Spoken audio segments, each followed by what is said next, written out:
ಎಲ್ಲರಿಗೂ ನಮಸ್ಕಾರಗಳು. ನಾನು ಮಂಜುಳಾ ಮಧುಸೂದನ್, ಹಾಸನದಿಂದ ಮತ್ತೊಂದು ಉತ್ತಮವಾದ ಕಗ್ಗದೊಂದಿಗೆ ನಾನಿವತ್ತು ಇಲ್ಲಿ ಬಂದಿದ್ದೀನಿ. DVGಯವರ ಮತ್ತೊಂದು ಉತ್ತಮವಾದ ಕಗ್ಗವನ್ನು ವಾಚನ ಮಾಡ್ತಾ ಇದ್ದೀನಿ. ವಿಸ್ತಾರದಲ್ಲಿ ಬಾಳು, ವೈಶಾಲ್ಯದಿಂಬಾಳು, ಕತ್ತಲೆಯ ಮೊಡುಕು ಮೂಲೆಗಳ ಸೇರದಿರು. ವಿಸ್ತಾರದಲ್ಲಿ ಬಾಳು, ವೈಶಾಲ್ಯದಿಂಬಾಳು, ಕತ್ತಲೆಯ ಮೊಡುಕು ಮೂಲೆಗಳ ಸೇರದಿರು. ಭಾಸ್ಕರನನುಗ್ರಹವೇ ನೂತನ ಜೀವನ ಸತ್ವ. ಮೃತ್ಯು ನಿನಗಲ್ಪತೆಯೋ ಮಂಕುತಿಮ್ಮ. ಮೃತ್ಯು ನಿನಗಲ್ಪತೆಯೋ ಮಂಕುತಿಮ್ಮ.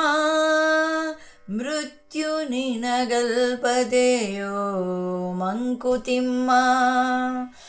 ವಿಸ್ತಾರದಲ್ಲಿ ಬಾಳು, ವೈಶಾಲ್ಯದಿಂಬಾಳು, ಕತ್ತಲೆಯ ಮೊಡುಕು ಮೂಲೆಗಳ ಸೇರದಿರು. ಭಾಸ್ಕರನನುಗ್ರಹವೇ ನೂತನ ಜೀವನ ಸತ್ವ. ಮೃತ್ಯು ನಿನಗಲ್ಪತೆಯೋ ಮಂಕುತಿಮ್ಮ. ಮೃತ್ಯು ನಿನಗಲ್ಪತೆಯೋ ಮಂಕುತಿಮ್ಮ. ಇಂತಹ ಸುಂದರವಾದ ಕಗ್ಗ.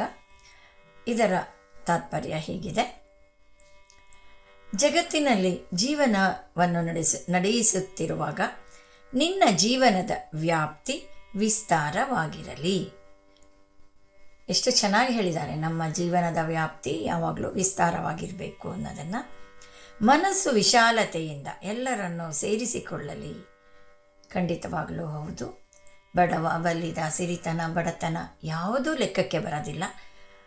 ವಿಶಾಲತೆಯಿಂದ ಎಲ್ಲರೊಳಗೊಂದಾಗು ಇರು ಅಂತ ಹೇಳಿರ್ತಾರಲ್ಲ, ಹಾಗೇ ಇರಬೇಕು ನಾವು. ಅದು ಬಿಟ್ಟು ಕತ್ತಲು ತುಂಬಿರುವ ಸಂದುಗೊಂದುಗಳಲ್ಲಿ ಯಾರಿಗೂ ಕಾಣಿಸಿಕೊಳ್ಳದಂತೆ ಜೀವನವನ್ನು ನಡೆಸುವುದು ಉಚಿತವಲ್ಲ. ಹೌದು, ನಾನು, ನನ್ನ ಸಂಸಾರ, ನನ್ನ ಕುಟುಂಬ, ನಾನು ನನ್ನದು ಅನ್ನೋ ಸ್ವಾರ್ಥ, ಅವುಗಳಲ್ಲಿ ನಾವು ಮೂಲೆಯನ್ನು ಸೇರಬಾರ್ದು. ನಾವು ಅನ್ನೋ ವಿಶಾಲತೆಯನ್ನು ಬೆಳೆಸಿಕೊಂಡಾಗ ಮಾತ್ರ ನಾವು ಎಲ್ಲರೊಳಗೆ ಒಂದಾಗಿ ಇರಬಹುದು. ಅದನ್ನೇ ಹೇಳ್ತಾ ಇದ್ದಾರೆ ಇವರು. ಹಾಗಿರಬಾರ್ದು. ಸಂದುಗೊಂದುಗಳಲ್ಲಿ ಯಾರಿಗೂ ಕಾಣಿಸಿಕೊಳ್ಳದಂತೆ ಜೀವನವನ್ನು ನಡೆಸುವುದು ಉಚಿತವಲ್ಲ. ಸೂರ್ಯನ ಕಿರಣಗಳು ಪ್ರಕಾಶಿಸುವುದರಿಂದ ಜಗತ್ತಿನಲ್ಲಿ ಜೀವಿಗಳು ಬೆಳೆಯಲು ಸಾಧ್ಯ ಅಲ್ವಾ? ಸೂರ್ಯ ತನ್ನ ಕಿರಣವನ್ನು ತನ್ನಲ್ಲೇ ಮುಚ್ಚಿಟ್ಕೊಂಡಿದ್ದಿದ್ರೆ ಹೇಗೆ ನಾವೆಲ್ಲ ಇರೋಕ್ಕಾಗ್ತಿತ್ತಾ? ಇಲ್ಲ ಅಲ್ವಾ? ಹಾಗೆ ಅದನ್ನೇ ಹೇಳ್ತಾ ಇದ್ದಾರೆ. ಇವುಗಳನ್ನು ಅರಿತಾಗ ಮರಣವೆನ್ನುವುದು ನಿನಗೊಂದು ಸಣ್ಣ ಸಮಾಚಾರವಾಗಿ ತೋರುತ್ತದೆ. ಜಾತಸ್ಯ ಮರಣಂ ಧ್ರುವಂ ಅಂದಂಗೆ ಹುಟ್ಟಿದವರು ಸಾಯಲೇಬೇಕು. ಒಬ್ಬರು ಮುಂಚೆ, ಒಬ್ಬರು ಹಿಂದೆ. ಆದರೆ ಅದಕ್ಕಾಗಿ ನಾವುಗಳು ಎಲ್ಲಿಯೋ ಒಂದು ಮೂಲೆಯಲ್ಲಿ ಸೇರಿಕೊಂಡು ಜೀವನವನ್ನು ನಡೆಸಬಾರದು. ವಿಶಾಲತೆಯಿಂದ ವಿಶಾಲ ಹೃದಯಗಳಾಗಿ ಎಲ್ಲರೊಳಗೆ ಒಂದಾಗಿ ಬಾಳಬೇಕು ಅನ್ನೋದನ್ನು DVGಯವರು ಈ ಕಗ್ಗದಲ್ಲಿ ನಮಗೆ ತಿಳಿಸ್ಕೊಡ್ತಾ ಇದ್ದಾರೆ. ಇಂತಹ ಉತ್ತಮ ಜೀವನ ಧ್ಯೇಯ ಅಲ್ಲವಾ?